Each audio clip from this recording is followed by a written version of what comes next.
Assalomu alaykum qadrli ustozlar. Bugun 6-darsimiz dasturiy ta'minot haqida gaplashamiz. Dasturiy ta'minotda turlar bor hamda uni litsenziya turlari bor hamda undan tashqari dasturlash tillarini turlar bor. Shular haqida gaplashamiz. Dasturiy ta'minotda umumiy xaritasi quyidagicha ko'rsatilgan. Bular tizimli, amaliy hamda dasturlash turlariga bo'linadi. Asosiy 3 turga. Foydalaniladigan foydalanuvchi yoki bo'lmasa kompyuter foydalanadigan dasturlar bu tizimli va amaliy. Uchinchisi bo'lsa, mana shu foydalaniladigan dasturlarni ishlab chiqarish uchun kerak bo'ladigan dasturlar, ya'ni dastur ishlab chiqarish uchun dasturlar. Tizimli dasturlarga nima kiradi? Operatsion tizim, driver, utilitalar, BIOS, UEFI kiradi. Mana shu 4 ta turning ichiga tizimlilarning hammasi kirib ketadi. Bularni keyin tushuntiraman. Amaliyga Word, Excel, turli o'yinlar, brauzerlar hamda o'zimiz ishlatadigan Telegram, Instagram hammasi amaliyga kiradi. Dasturiyga dasturlash tillari kiradi. Kompilyatr, interpretator hamda translyator. Bular haqida ham ma'lumot berib o'taman. Eng muhim farq, ya'ni tizimli va amaliy o'rtasidagi eng muhim farqlarni ko'rib chiqamiz. Tizimli nima, amaliy nima? Bitta yagona farqi testda oson, tez javob topa olish uchun. Tizimli bu kompyuterimiz uchun kerak dasturlar. Amaliy bu foydalanuvchi, ya'ni o'zimiz uchun kerak bo'lgan dasturlar. O'zimiz ma'lumotlarni qayta ishlashimiz uchun kerak bo'lgan dasturlar. Tizimliga operatsion tizim. Operatsion tizim bilasizlar, Windows bor, Linux bor, MacOS bor, Android bor, iOS bor. Eski operatsion tizimlardan operatsion tizimlar mavzusida o'tganman. IBM operatsion tizimi bor va hokazo. Mana shu operatsion tizimlar hammasi tizimliga misol bo'lishi mumkin. Chunki tizimli dasturlarda kompyuter texnika bilan aloqa qilishni ta'minlaydi tizimli dasturlar. Masalan, hozir tushuntirganman operatsion tizim nimaligi haqida. Operatsion tizim kompyuterimiz oddiy temir tersak va mikrosxemalardan iborat bo'lsa, operatsion tizim o'sha narsani jonlantiradi. Ya'ni buyruq beradi. Har bitta elementga, har bitta qismga buyruq beradi operatsion tizim. Operatsion tizimdan tashqari o'sha jarayonda qatnashadigan driver degan narsa bor. Operatsion tizim hamma narsani boshqarsa, driver o'rtada tarjimon bo'ladi. Tasavvur qilinglar, operatsion tizim boshliq fransuzlarni ishlatmoqchi, lekin fransuz tilini bilmaydi. Driver bo'lsa, o'rtada tarjimonlik qilib turadi. Operatsion tizim qayerga buyruq bermoqchi bo'lsa, driver o'sha buyruqni qanaqa usul bilan yetkazishni o'rgatib turadi operatsion tizimga. Bu degani, sizlar yangi printer o'rnatasizlar, yangi printer sotib olib turib, uni kompyuterga o'rnatish uchun driver uстановка qilish kerak bo'ladi. Ya'ni internetdan qidirasizlar, modelni yozasizlar, Epson bo'lsa Epson, Canon bo'lsa Canon, Lenovo HP bo'lsa Lenovo HP modellarni yozib, internetdan driver skachat qilib o'rnatasizlar. Kim bilmasa, YouTubedan ko'rib olsin. Driver o'rnatish o'zbekcha darslari ham juda ham ko'p, qiyin narsa emas. Driver o'sha narsani operatsion tizimga tanitadi. Ya'ni texnik qo'limiz bilan ushlash mumkin bo'lgan narsani kompyuterimizga tanitadi. Masalan, oddiy sichqonchamizni olaylik. Sichqonchamizni driveri operatsion tizim o'rnatayotgan paytimizda alohida papkalarda driverlar bo'ladi. Ya'ni eng zarur driverlar.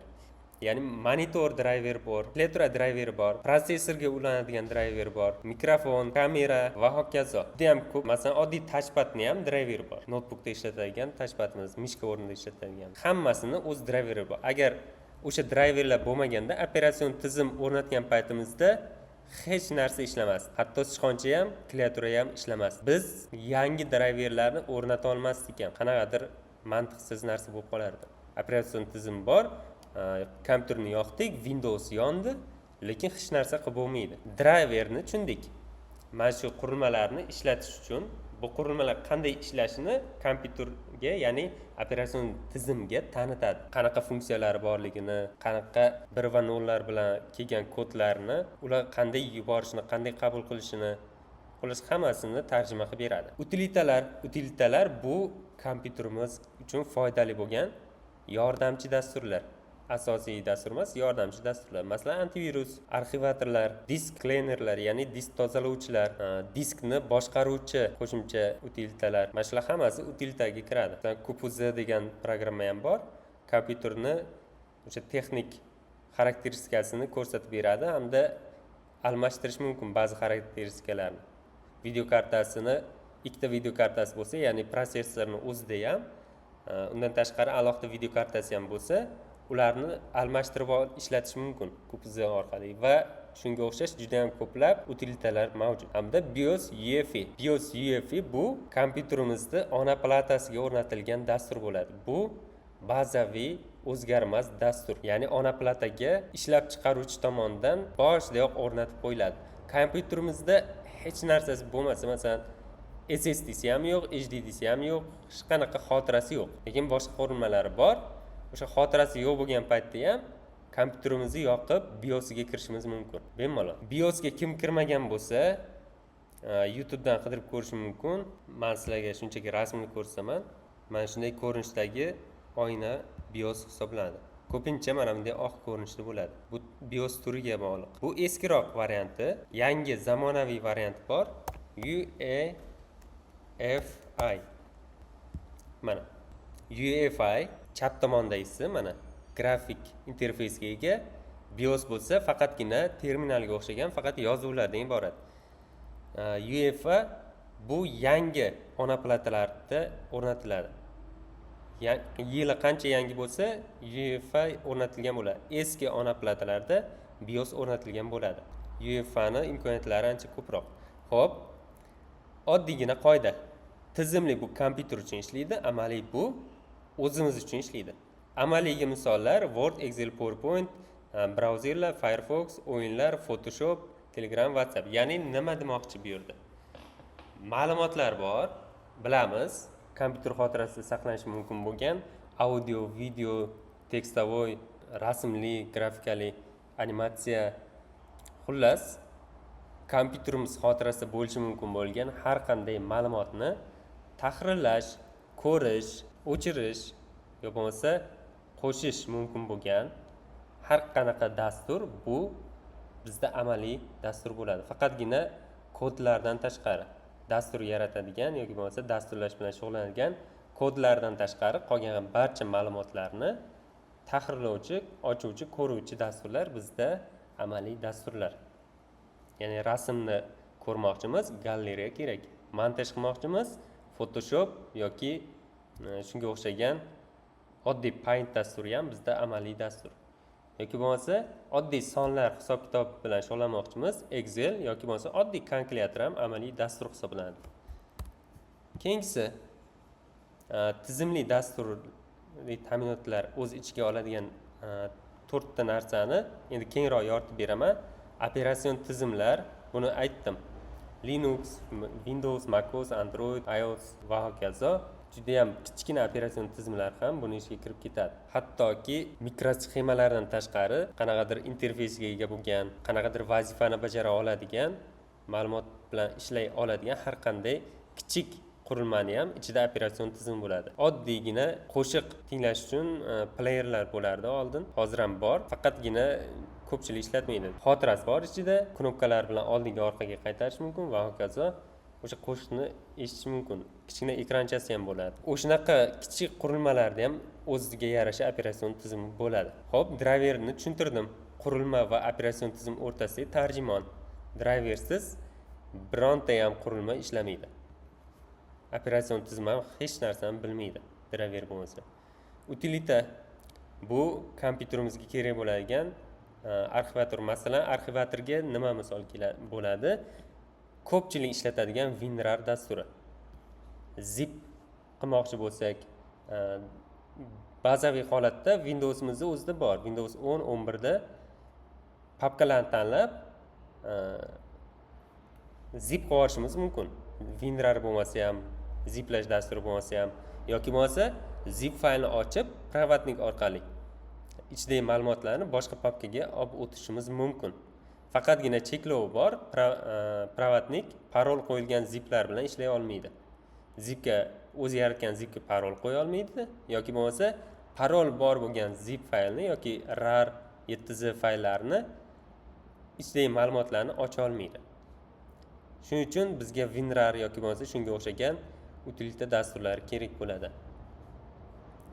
Har qanday antivirus va disk bilan ishlovchi yoki bo'lmasa boshqa texnik parametrlarni o'zgartirish imkonini beruvchi dasturlar bu utilitalar deyiladi. BIOS UEFI'ni farqini ko'rdik. Ikkalasi ham operatsion tizimga o'rnatilgan holatda bo'ladi. Kompyuterni dastlabki sozlamalari, ya'ni texnik parametrlari, kompyuter yoqqanda namluk yongan bo'lishi kerakmi yoki ochiq holatda turishi kerakmi? Birinchi kompyuter yonganda qaysi diskdagi ma'lumot o'qilsin va hokazo. Shunaqa ma'lumotlarni o'z ichiga oladi. Xo'p. Yana bitta narsa. Testda birinchi ishga tushadigan dastur nima deb so'ralsa, bu BIOS bo'ladi. Mabodo BIOS javoblar ichida bo'lmasa, UEFI ham, UEFI shu ham javoblar ichida bo'lmasa, unda operatsion tizim bo'ladi. BIOSni o'sha savol tuzuvchi dastur sifatida qabul qilishi yoki qabul qilmasligiga bog'liq. Shuning uchun baza katta, o'qituvchi aziz ustozlar, baza katta, savol ikki xil tushishi mumkin. Ya'ni BIOS varianti bor bo'lgan holat, BIOS varianti yo'q bo'lgan holati. BIOS bor bo'lsa, aniq BIOS UEFI'ni tanlaymiz. Agar BIOS yo'q bo'lsa, unda operatsion tizimni tanlaymiz. Bu ham tushunarli. Keyingiga o'tamiz. Endi hozir men sizlarga shu paytgacha aytmagan narsam, ma'lumotlarim litsenziya turlari. Bu endi yangi ma'lumot. Litsenziya turlari hop asosan 4 ta turga bo'linadi. 5-tur ham qo'shimchasi ham bor. Buni ham qo'shimcha aytaman, lekin tur nechta deb so'ralsa 4 ta deb aytamiz. 5-si shu 4 talasiga bog'liq bo'lgan holatda mavjud. Asosan mana shu 4 talasi bor. Birinchisi pullik dasturlar, ya'ni litsenziyasi pullik dasturlar. Bunda biz pul to'lashimiz kerak hamda buni kodlari yopiq bo'ladi. Barcha pullik dasturlar kodi yopiq. Biz uni o'zgartira olmaymiz, tahrirlay olmaymiz, kodlarni o'zimizga moslashtira olmaymiz. Masalan, Windows, Photoshop misol keltirilyapti. Bundan tashqari pullik dasturlarga nimalar bor? Microsoft 365 bor. Yoki oddiy Microsoft dasturlarini o'zi. Microsoft dasturlarini biz crack versiyalarini o'rnatib, ya'ni root deyishimiz mumkin yoki vizlom qilingan versiya deyishimiz mumkin. Xullas o'sha versiyalarni o'rnatib bepul ishlatishimiz mumkin yoki bo'lmasa oddiy KMS Auto orqali aktivatsiya qilib olishimiz mumkin. Lekin Microsoft 365 ni aktivator orqali aktivatsiya qildira olmaymiz, chunki u onlayn ishlaydi. Xo'p, pullik dasturlarni tushundik. U aniq pullik bo'ladi va kodi yopiq bo'ladi. Biz uni tahrirlay olmaymiz. Freeware, ya'ni bepul dasturlar. Bepul dasturlarni biz bemalol ishlatishimiz mumkin. Hech qanaqa cheklov bo'lmaydi, xullas bepul dasturlarda. Masalan, Google Chrome, Telegram cheklovlari yo'q. Faqatgina uni kodi yopiq bo'ladi. Xo'p, kodi yopiq bo'lyapti. Uni biz tahrirlay olmaymiz, o'zimizga moslashtirib ola olmaymiz. Google Chrome'ni qayerlarnidir, masalan, tugmalarini, ichidagi funksiyalarni o'zimizga moslashtirib ola olmaymiz. Qanday bo'lsa, shunday qabul qilib ishlatishimiz kerak. Hop, Telegram koloniyasi deganlar bor. Unda Telegram asoschilaridan litsenziya shartlari asosida API ni so'rash kerak bo'ladi. O'sha barcha shartlari bajarilgan holatda ular API ni berishlari mumkin. API o'sha klonga ulanib turib, xuddi Telegramga o'xshash Telegram bazasi bilan ishlaydigan yangi ko'rinishdagi dastur ishlatish mumkin. Masalan, o'zlaringiz ko'pchilik ishlatadigan Plus dasturi Telegramni bazasi API bilan ishlaydi yoki Videogram, Mobogram shunga o'xshagan dasturlar. Endi freeware bepul dasturlarni tushundik. Ochiq manba bu ham bepul bo'ladi, ham kodi ochiq bo'ladi. Uni xohlagancha foydalanuvchi o'ziga moslashtirib olishi mumkin bo'ladi agar aqli yetsa. Masalan, Linux, GIMP VLC. Linux bu operatsion tizim, GIMP bu grafik tahrirlovchi, ya'ni Photoshopga o'xshagan. VLC bu adashmasam VPN dasturi edi adashmasam. Uchburchak sariq belgi turardi. Uchburchak yo'l yoqasiga masalan remont bo'layotganda qo'yiladigan belgi bo'ladi. Plasmassa narsa bo'ladi, uchburchak bunday tepaga qaragan. Xuddi o'shaning belgisi bo'ladi adashmasam. Aniqlashtirish uchun qidiramiz. VLC.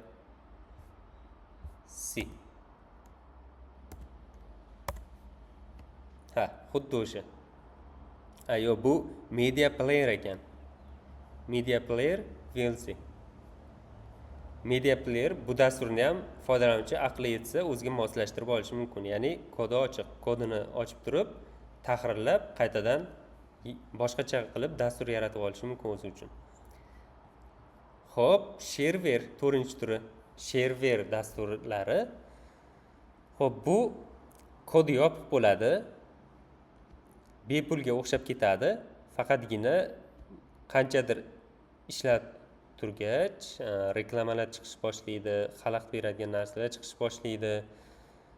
Xullas, bizga noqulaylik tug'dirish boshlaydi shareware dasturlari. O'sha noqulaylik tug'dirish yoki bo'lmasa qaysidir funksiyalarni cheklab qo'yadi. Kamida yarmini cheklaydi. Asosiy nima edi? Zo'r funksiyalarni cheklaydi-da, o'sha funksiyalarni ochish uchun premium sotib olishni taklif qiladi. Bu shareware-ni bepul holatda xohlagancha ishlatib yurish mumkin. Masalan, WinRAR dasturini misol keltiryapti. WinRARga har kirganimizda bizda oynada qo'shimcha oyna chiqib turadi. Pullik versiyasini sotib olish bo'yicha. Bu chiqmasligi uchun pullik versiyasini sotib olib, imkoniyatlardan to'liq foydalanishimiz mumkin bo'ladi WinRARni. Agar bepuldan ishlatmoqchi bo'lsak, bemalol, hech qanday cheklov yo'q. Bepuldan ishlatib yuraveramiz. Shareware shunaqa. Hamda 5-turi dedim. 5-turi u trial deb ataladi. Trial masalan ChatGPTda bor. 1-oy xullas bepul ishlatib yurish taklif qilishadi. 1-oy yo bo'lmasa qanchadir vaqt. Umuman bepul ishlatib yuriladi. O'sha vaqt tugagandan keyin belgilangan summada oylik to'lov amalga oshirib boriladi. Boshida bepul ishlatish uchun ham plastik karta ulash so'raladi. Visa karta ulash so'raladi. Xullas, mana shunaqa narsa. Trial degani qanchadir vaqt beradi, o'sha vaqt ichida bepul ishlatib yurish mumkin bo'ladi. Keyin funksiyalari pullik bo'ladi yoki butunlay barcha funksiyalar belgilanadi, pullik bo'ladi. Shareware bilan trialning farqi, shareware bepul ishlatib yurish mumkin. Faqatgina qaysidir funksiyalar cheklangan bo'ladi. Trialni shareware bilan farqi, trial aniq bitta vaqt beradi. Bepul hamma funksiyalarni bepul ishlatib yurishga. Shareware unaqa imkoniyat bermaydi. Xo'p, kalit so'z bepul degani bu ochiq manba degani emas. Ya'ni kodini ochib bemalol ishlata olamiz degani emas. Bepul degani shunchaki bepul, lekin kodi yopiq bo'ladi. Chrome bepul bo'ladi, lekin uni kodi yopiq bo'ladi. Linux bepul bo'ladi va ochiq bo'ladi. Bepulni ikkita turga ajratish mumkin. Bepul va ochiq manba. Bepulni o'zi deb kelsa, bu ochiq manba bo'lmaydi. Agar mantiqiy savol bersa, unda biroz miyani ishlatib, u aniq bepulga tushadimi yoki ochiq manbaga tushadimi? Shuni aniqlashtirib olishga to'g'ri keladi. Keyingisi litsenziya savollar tez yechish usullari. Testlarda. Dastur pullikmi? Agar Windows, MC Office, ya'ni Microsoft Office, Photoshop, ya'ni Adobe programma, Illustrator bo'lishi mumkin, Premiere Pro bo'lishi mumkin. Mana shu dasturlar variantlarda kelsa, imkon qadar ko'proq dasturlar haqida ma'lumot to'plashga harakat qilinglar. Chunki bu yerda faqatgina 3-4 ta misol keltirilyapti. Men ham hammasini aytib o'tishga vaqtim yetmaydi. Xohlasanglar, sun'iy intellektdan so'ranglar, xohlasanglar Google dan qidiringlar, pullik dasturlar ro'yxati. Xullas, bu dastur pullikmi deb so'ralgan paytda Windowsga Microsoft Office, Photoshop va shunga o'xshash pullik dasturlarga ha deb javob berish mumkin. bepulmi deb so'ralgan, lekin kodi yopiqmi deb so'ralgan savollarga Google Chrome, Telegram, WhatsApp, Skype, Adobe Reader, xullas shunga o'xshagan dasturlar qidirib topib bir qator o'qib chiqqan yaxshi baribir bepul dasturlar to'plamini. Lekin ular freeware turlari umuman kodi yopiq bo'ladi, uni o'zgartira olmaymiz. Bepul va ochiq kodli. Bularga Linux, Gim, Firefox, ya'ni brauzer, VLC, Media Player, LibreOffice, xuddi Microsoft Office ga o'xshagan dastur. Shularni misol keltirishimiz mumkin. Sinab ko'rib keyin to'lash. Shareware, masalan, WinRAR bepul versiyasini ishlataveramiz. Mana shu shareware ga misol bo'lishi mumkin yoki bitta o'zim loyihani ko'rsaman, Usplice degan loyiham bor. Faqatgina admin tomonidan ruxsat berilgan foydalanuvchilargina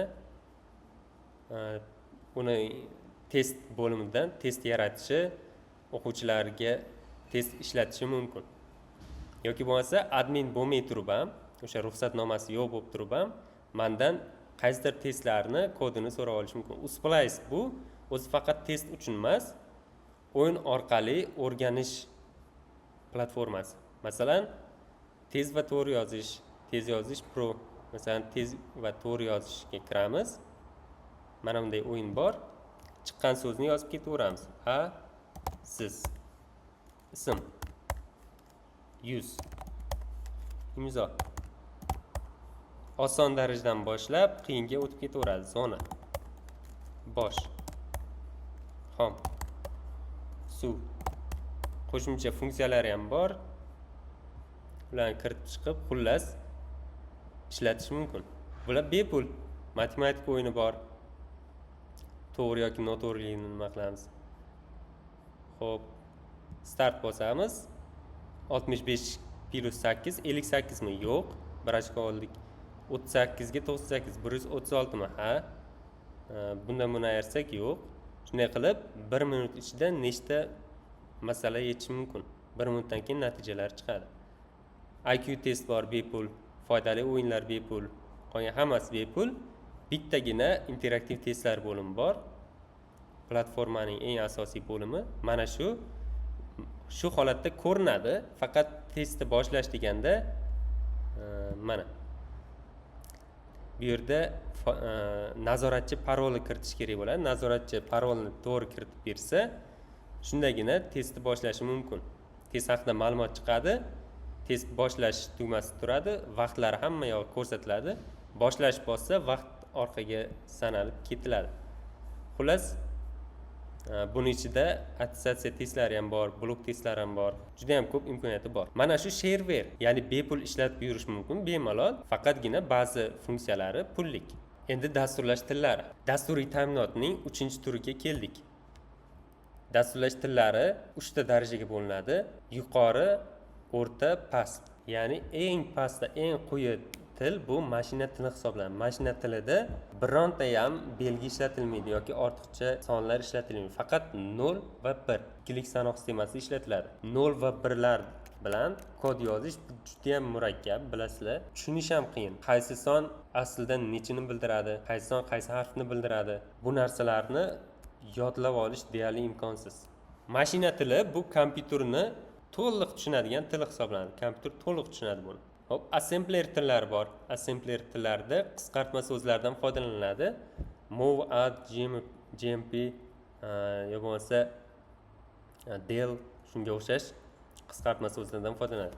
Mana shu qisqartma so'zlarga 0 va 1lardan tashkil topgan bir nechta buyruqlar jamlanmasi shuni tarkibiga kiritilgan bo'ladi.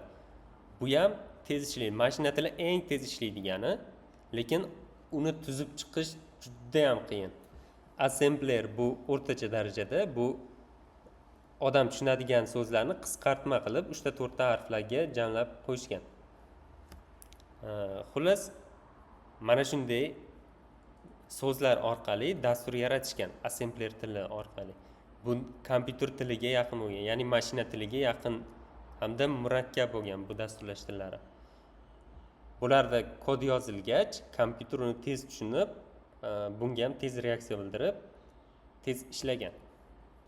Undan keyin inson tiliga eng yaqin bo'lgan yuqori darajadagi dasturlash tillari chiqqan.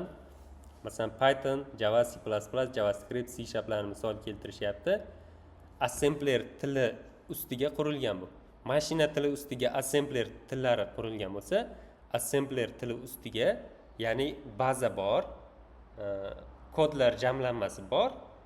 Shularni odam tiliga yana ham yaqinroq qilib, tarjima qilib, yangi dasturlash tillarini yaratishgan. Dasturlash tillari juda ham ko'p. Kamida bir 50 mingdan ortiq dasturlash tillari bor. Ulardan hozirgi paytda foydalanilganlari bo'lsa 100 tadan oshmaydi. Hozirgi paytgacha foydalanilgan dasturlash tillari. Xo'p, Python ko'pchiligingiz yangi darsliklarni o'rganishda Python chiqib ketgan adashmasam, yangi darsliklardan. Lekin nima bo'lganda ham Pythonni bir qator ko'rib chiqqansizlar deb o'ylayman. Pythonda yozilgan kodlar bu juda ham sodda qilib yozilgan Python dasturlash tili. Odam tiliga eng yaqin bo'lgan dasturlash tillaridan, hamda yangi dasturlash tillari ham chiqyapti. Kotlin Swift o'rni bosuvchi Flutter degan dasturlash tili ishlab chiqarildi. Xullas, mana shu dasturlash tillari hammasi odam tiliga juda ham yaqin, ya'ni ingliz tilida yozilgan. Buni ham turlar bor, gaplashamiz. Bunda odam tiliga yaqin bo'lgan so'zlar ishlatiladi. Bitta so'zning orqasida juda ham ko'plab kodlar bo'ladi. Nisbatan nagruzkasi assemblerga nisbatan kompyuterga nagruzkasi ko'proq bo'ladi. Yuqori darajadagi tillarda. Bu degani bunga nisbatan bir necha barobar sekinroq ishlashi mumkin mashina tiliga nisbatan. Lekin bu narsa bizga deyarli sezilmaydi. Chunki mashinamiz kuchli bo'lsa, yetarlicha darajani, yetarlicha tezlikni bera oladi. Agar mashinamiz kuchli bo'lsa, ya'ni kompyuterimiz kuchsiz bo'lsa, unda mashina tilida yozilgan dasturlar ham bizga foyda bera olmaydi. Shuning uchun deyarli bizga sezilmaydi bu narsa. Xo'p, kompilyator va interpretator. Kompilyator va interpretator degan tushunchalar bor. Kompilyator bu to'liq dastur kodlarini mashina tiliga o'girib oladi, tarjima qilib oladi. Masalan, bir dona harfini o'girsak ham qayta tarjima qildiramiz. Run tugmasini bosamiz, tarjima qilib oladi-da, bizga dasturni ishlatib beradi.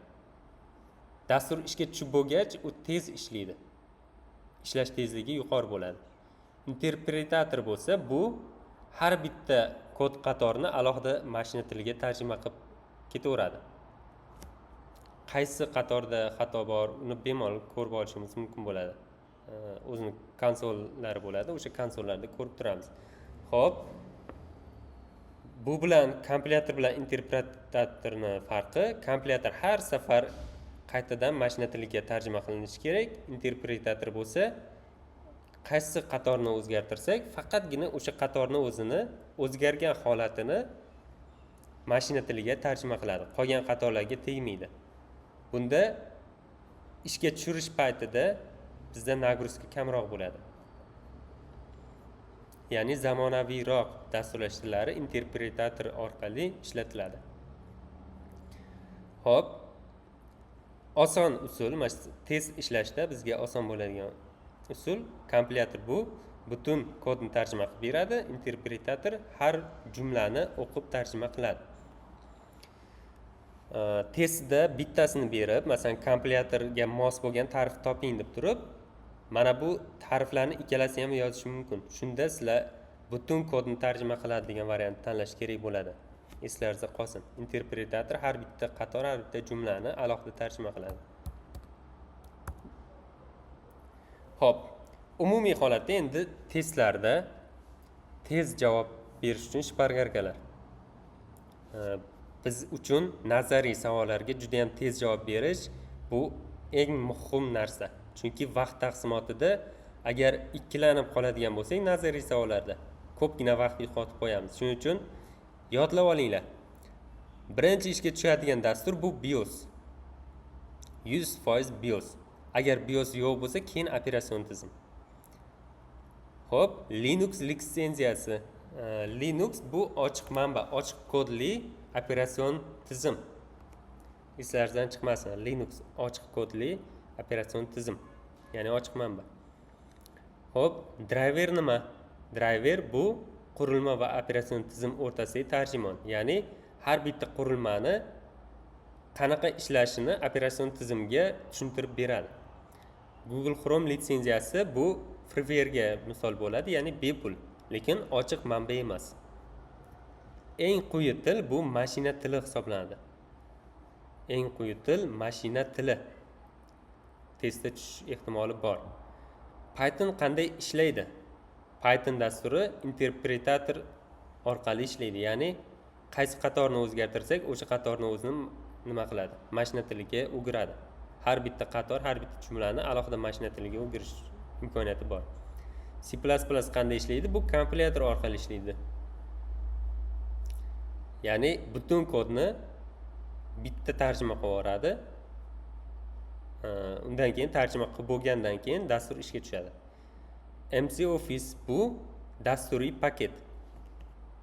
Yana bitta narsani sizlarga tushuntirib o'tay.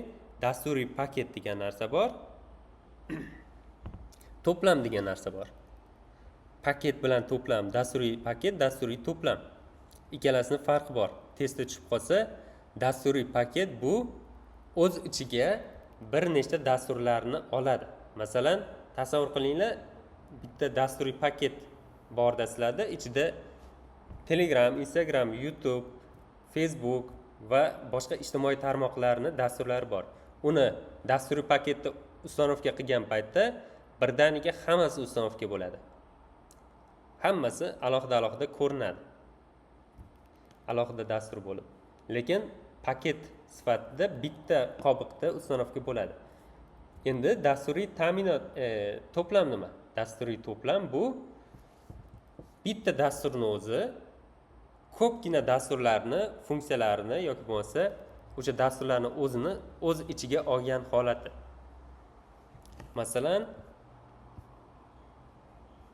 Masalan, VPS Office ishlataman.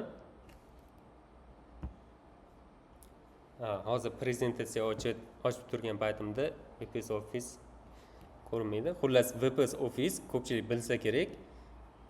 Word, Excel, PowerPoint, PDF hammasi o'zining ichida. Bir dona dastur sifatida ishlatiladi.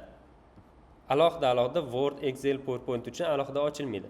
Bitta VPS Office sifatida ochiladi. Shu bilan ishlab turaveradi. U dasturiy to'plam bo'ladi. Xo'p, davom etamiz. Sizlarga tuzoq qo'yadigan savollar. Bularda ehtiyot bo'lish kerak. Chrome bepulmi, ochiq manbami deb so'ralsa, yo'q deyish kerak. Google Chrome bepul, lekin ochiq manbali emas. Freeware dasturlari bepul, lekin kodi yopiq bo'ladi. Ochiq manba emas deb eslatib qo'yilyapti. Word tizimli dasturmi? Ya'ni to'plammi deyapti. Word to'plam emas. Yo'q, uzr, kechirasizlar. Tizimli dastur. Tizimli dastur degani men tushuntirdim. Operatsion tizim, utilitalar, driverlar, BIOS, UEFI o'shalarni tushuntirdim. Word tizimli dastur emas, Word amaliy dastur, ya'ni ma'lumotlarimiz qayta ishlashga yordam beradi. BIOS operatsion tizimi yo'q, BIOS umuman operatsion tizim emas. BIOS bu mana shu ona plataga o'rnatilgan bo'ladi, texnik qismlarni boshqarish uchun yozilgan, ona plataga o'rnatilgan alohida bitta dastur. BIOS alohida operatsion tizimdan oldin ishga tushiriladi. Python kompilyatormi? Yo'q, Python kompilyator emas, interpretator. Kompilyatorga C++, C#, mana shularga nima bo'lishi mumkin, misol bo'lishi mumkin. Xo'p, quyidagi savollarga o'zingiz uchun javob topib ko'ring. GMP qaysi litsenziyaga ega? Xo'p, GMP qaysi litsenziyaga ega? 3 soniya vaqt beraman. O'ylab ko'ring, qaysi litsenziya?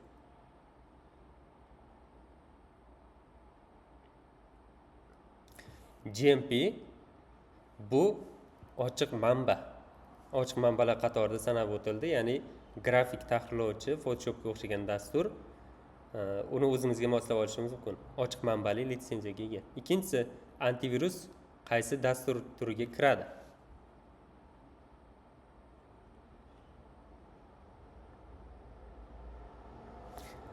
Antivirus tizimli dasturlarga kiradi, ya'ni utilitalar tarkibiga kiradi. Kompyuterimiz uchun kerak.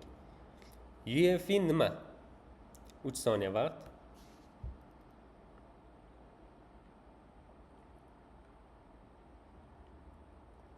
UEFI bu BIOSga o'xshagan BIOSning zamonaviy talqini, ya'ni ona plataga o'rnatilgan o'zgarmas dastur. Kompyuter texnik qismlarini boshqarish uchun kerak bo'ladigan dastur. 4-savol, WinRAR qaysi litsenziyaga ega? 3 soniya vaqt.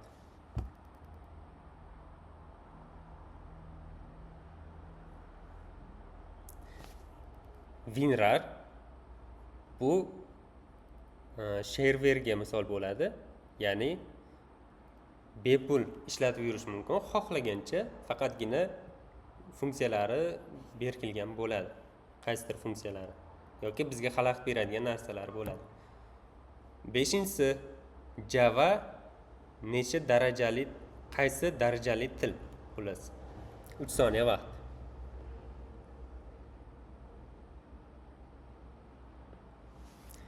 Java yuqori darajali til, ya'ni assembler tili emas. Hozir bizga tanish bo'lgan har qanday til, o'zimiz taniydigan, ko'rgan har qanday tilimiz bu yuqori darajadagi tilga misol bo'ladi. Assembler tillari deyarli umuman ishlatilmaydi hozirgi paytda. Xo'p, disk tozalash qaysi turga kiradi? Dasturning qaysi turiga kiradi?